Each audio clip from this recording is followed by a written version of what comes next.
This is Bernie Sanders. I am once again asking, is this microphone working? Oh my god, I haven't cut my hair in like 6 months.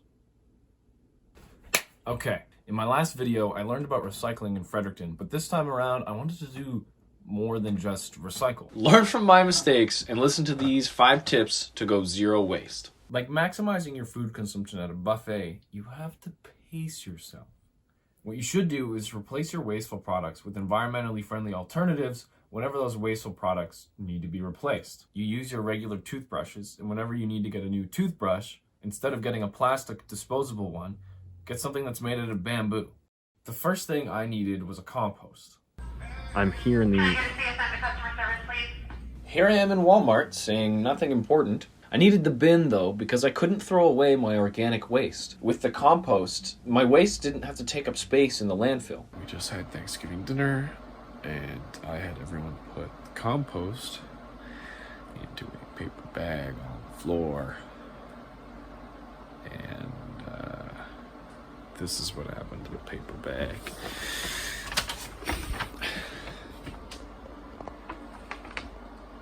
You can see the trail just over there where I scooped everything onto this so I can pick this up and then scoop it into here.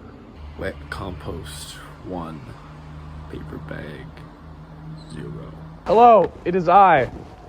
Carl Wheezer.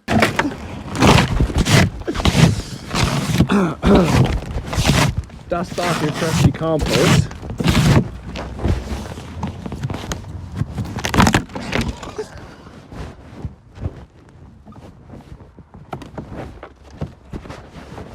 I just broke the whole thing. Okay. I'm gonna look at this. So, what you want to do with your compost is layer it. You want your greens or your browns on the bottom. And your greens are going to be fresh organic food waste or like leaves and stuff. And your browns are going to be more sticks from around the yard.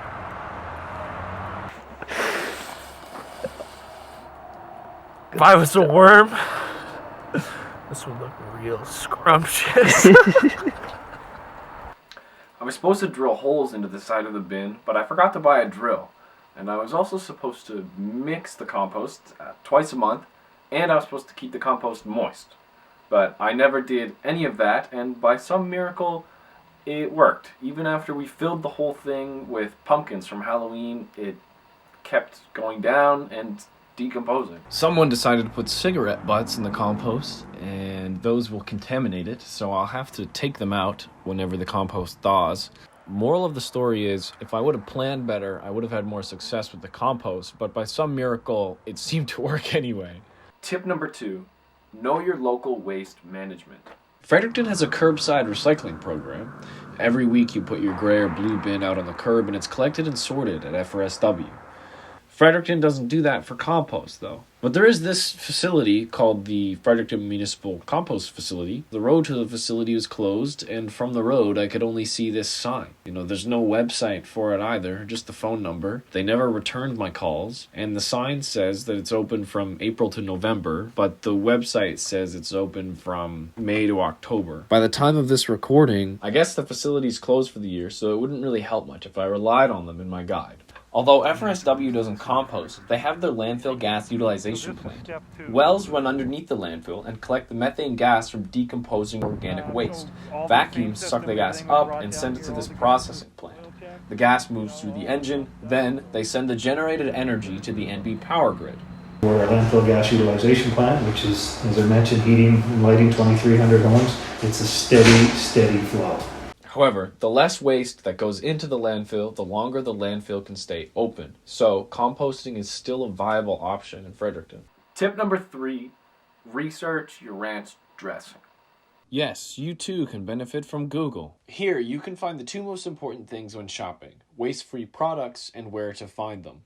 I can pace myself and shop at the grocery stores all I want, but I'm never going to find all the environmentally friendly alternatives that I need. I'm going to have to research and figure out where to find them, and also figure out what products might have environmentally friendly alternatives that I didn't know had those alternatives. Tip number 4, buy local. When you buy local, not only do you help your local farmers market or farmers in the area or whatever, it's a lot easier to buy things without using any plastic waste, and it's a good way to avoid any of the waste generated from the shipping process. Tip number 5, make exceptions. Despite my difficulties, I did okay. We did it, Joe. I did have to make exceptions though, and if I would have followed the tips I listed previously, I wouldn't have made so many. I don't know why, but I got kind of sick midway through October and had to go to the doctor, and I think it was stress, and I don't know how much of that comes from this challenge that I tried to do, but I ended up making some exceptions for my mental health and for my physical health. I bought hummus and naan bread, and even though it was wasteful, I could eat something quick and still have time for my schoolwork. I bought frozen pizzas and a meal kit one week, but I kept any waste in this bag.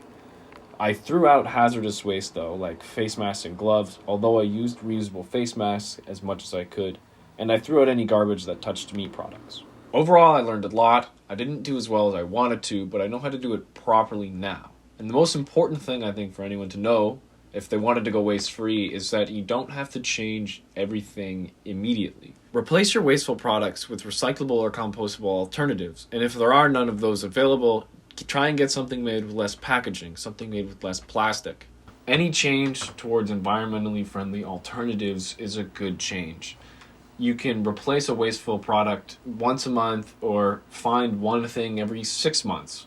But regardless, if you keep living like that, one day you might wake up and realize that you've actually gone waste-free.